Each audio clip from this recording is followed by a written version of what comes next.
Well, welcome back to an impromptu episode of Mr. Rotter's Neighborhood.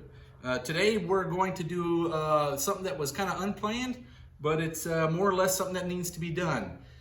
There's something going on with our 85 Suburban with our big block Buick, and I can't quite figure out what it is.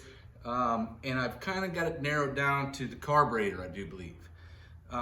So we're going to perform an autopsy on a Quadrijet carburetor to see if we can figure out what's going on. So this is going to kind of entail a full rebuild, and this video will probably be fairly lengthy, especially if I got to find something or I got to completely disassemble it and clean it all up. So bear with me. I'll chop out as much as I can, but leave as much content as possible. So first things first, I become a normal Quadrajet guy just because of the nature of the Quadrijet. I love them because of the small primaries and the large secondary. So you got the oomph when you need it, but yet you get the fuel economy and the throttle response from the small single primaries. I do believe this is a really good carburetor, but something's going on here, and we're going to try to narrow down what the problem really is. So first things first, the fastest way to disassemble a Quadrijet, most people kind of fumble their way through them and it takes forever, and then it's like so complicated and convoluted that it just blows your mind. But I'm gonna show you how to disassemble one in just like a few easy steps. Okay, step number one, you need a small hammer and a nail or something that's small enough to get into this pin on the accelerator pump, and we're gonna drive it backwards. Okay, so accelerator pump arm off. Next step, remove the choke.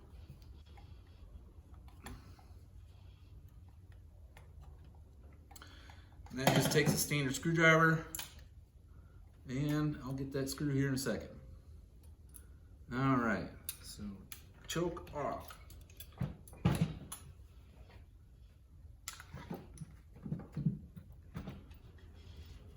I try to leave it together in as many large pieces as I can. All right, so you want to take your dash pot loose, so that just the vacuum side of it, and then you take the two screws out of it. This is a 75 and later Quadrijet. This actually is a 78 off of La Sabre with a 350 Buick. But it works perfectly on our Suburban and with our big block.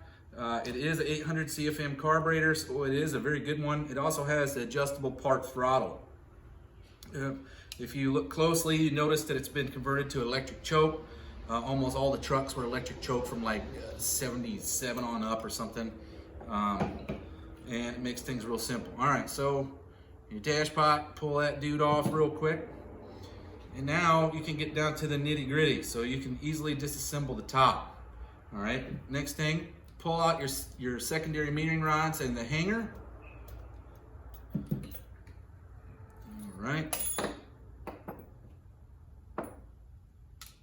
And now you're after the screws on the top.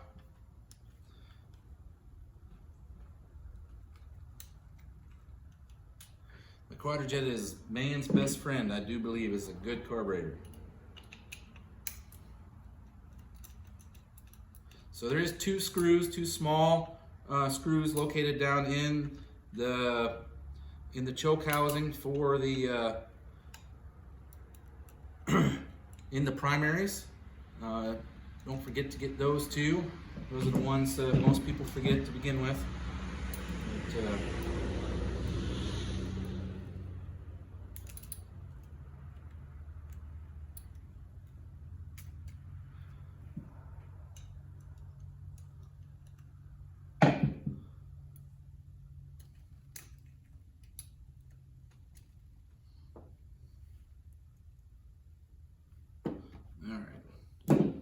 just with my glasses on. All right, next, remove. It has four, well, there's technically five, but I've already pulled the front one out. 5 screws on the top of the air horn.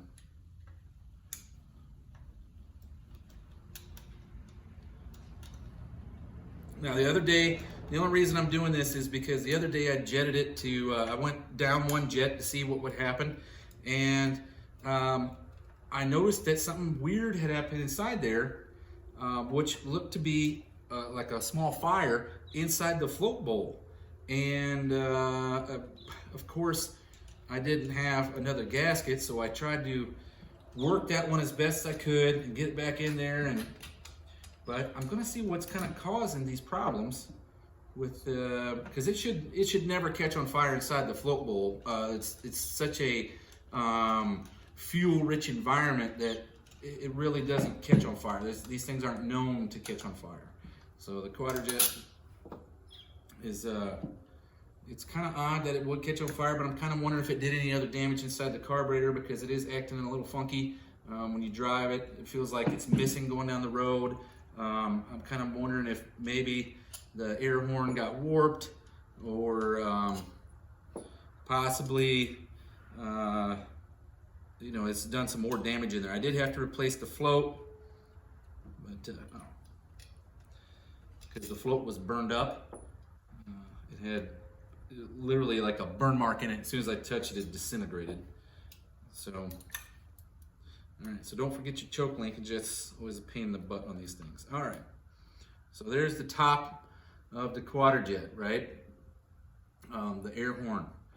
The gasket I'll show you here. Get the accelerator pump out of there. And now I've had this Quadrijet for quite a while now. There is a lot of problems with it. Someone beat it with a hammer probably 5 or 6 years ago, and I had to straighten out a lot of the stuff with a file. But if you look, okay, so the gasket here is oddly shapen, and it's missing a piece here. Now, this is not part of the sealing surface here, so I decided, okay, well, I don't have another gasket, so I'll just throw it back together, and hopefully it'll seal, and I won't have any issues. And it could be just I put this gasket back in and it was leaking vacuum somewhere. But normally this float bowl has a vent at the top, so it doesn't really matter. As long as it seals all the vacuum inside the carburetor from the float bowl, it's okay. Now, I'll show you in comparison to the new gasket, which you can just go down to the parts store and buy one of these. They're fairly cheap. Quadrijets are simple to get parts for, because you just go into the parts store with the number that's stamped on the side, on the driver's side of the carburetor, near the secondary linkage, and they'll order you up a kit. Okay. All right, so the only thing that I know of that we need to replace is going to be this air horn gasket. So you can see what the comparison between the two is. All right, this is exactly the same gasket, but it's missing that portion, those two portions right there. So here and here, and the float resides here in the center. So I believe, you know, when it caught on fire for some reason, I don't know why or how, it must have been backfired when I had a distributor problem before. That's the only thing I could think of. But it did catch on fire, and it burned the float, and it burned this gasket. But, all right, so I decided, I think it's smart just to strip it apart and kind of start all over and clean it all up real good, because there is pieces of that gasket probably floating around in here somewhere. All right, so this is your primary metering rods, and then power piston. Here is the spring underneath the power piston. All right, small, looks like a ballpoint pen spring. All right. Float and your needle.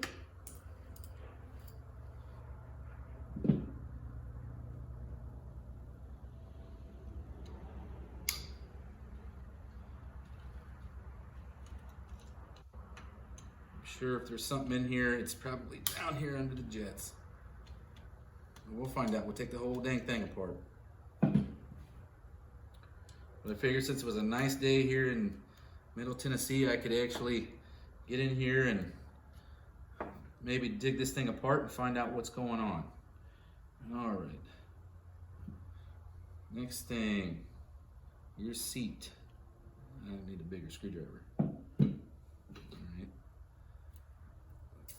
This is secondary accelerator pump spring.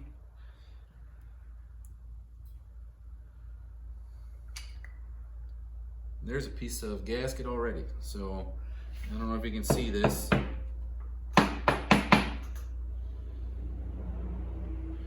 There's some gasket pieces.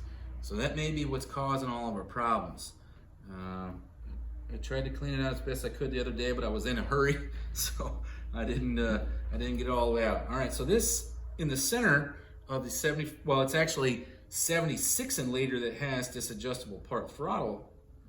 The 75 model is kind of all by itself, and I'll get the correct tool for it. But yeah, I think we're just going to take it apart, clean it all up as best as possible, and then put it back together.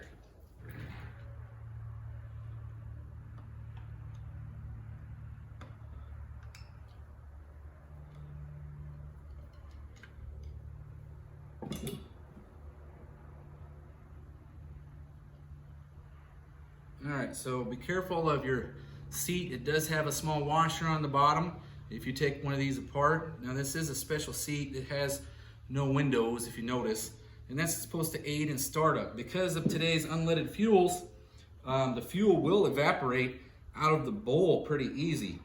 And what I found is if you have the one with the holes in it, it allows the fuel to drain back through the fuel line and it evaporates, and so you have a hard starting issue. So always try to find a seat without the window in it.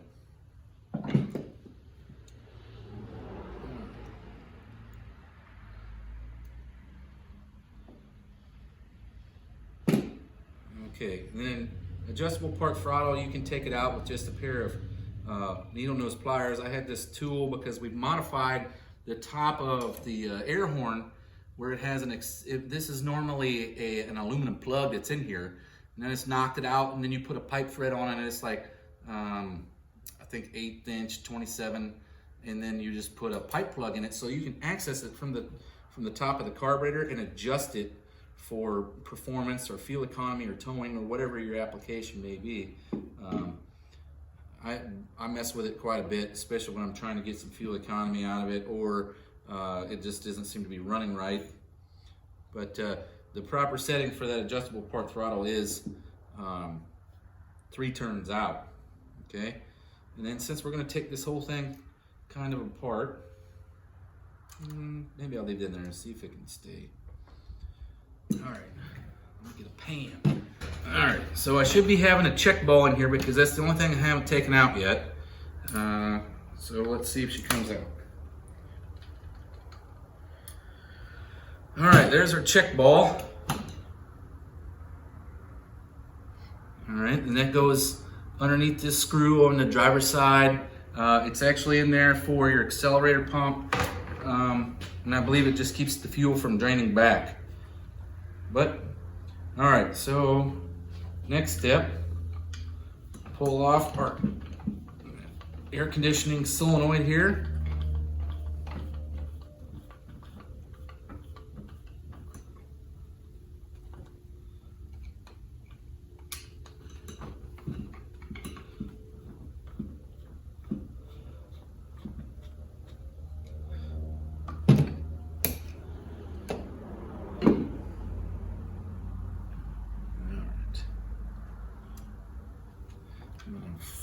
Flip it over. We're going to take the screws out of the bottom. Now if your Quadrijet has been assembled correctly, it will have 2 Phillips screws in the bottom, and that's the only place that it will have Phillips screws. The rest of the screws are standard screws, with the exception of some of the later ones have a Torx. And that's what I actually have in the very front of it because it has a deeper bite. Somebody had pulled the threads out at the top with a regular screw, so I just put that longer Torx head screw in there, and it solves my problem instead of having to junk my carburetor. All right, well at first glance, here's a piece of JB weld that's floating around at the bottom, so that's not good. It's floating around from the well plug. Here's another piece that just fell off. So probably need to clean it all up and do some more JB weld. Yeah, seemed to have overheated maybe from the fire, I don't know. It just pulls right off though. Well, this one's still pretty much stuck. So I'll have to clean it up and we'll replace it. Put some JB weld on it. Man, that gasket is not messing around. Of course, I've probably never taken one of these apart. It's had fresh gaskets in it. Usually they run pretty good once you get them set. All the stuff I always took apart was like 50 years old or older. So I've never had to fight one of these gaskets. And it apparently does not like coming off easy. So here's our top gasket, and then the kit comes with a new base plate gasket, which really goes on one way. So you can't really screw that one up too bad. Now I have had kits that come with multiple gaskets, which it kind of sucks because you got to try to figure out which one you got.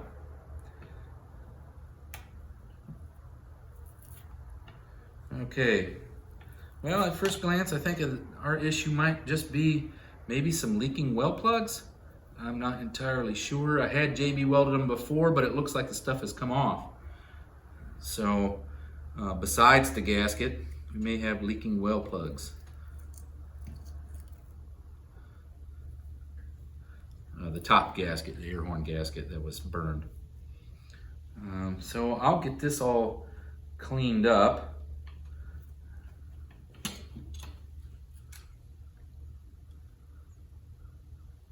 See, there's more pieces of gasket down in that sucker. All right, so maybe that might have been our whole problem. A whole bunch of gasket in there that got down in there when it burned up. Oh, here's a big piece of it. Okay, so far autopsy going slowly. All right, so I need to clean all the gasket surfaces, and then I'm gonna clean it off with carb cleaner, and then we're gonna see if all the passages are still open and clear, and get ready to reassemble the carburetor. I only got really just one day to get this done, and this is something that can be done in one day. Now I'm gonna have to wait for that JB weld to dry, so I'll have everything put together except for the base plate, and I'm gonna slam it together tomorrow and drop it on the truck, check it out. But for references, that's how you disassemble a Quadrijet carburetor in less than 30 minutes. So I'll see you tomorrow.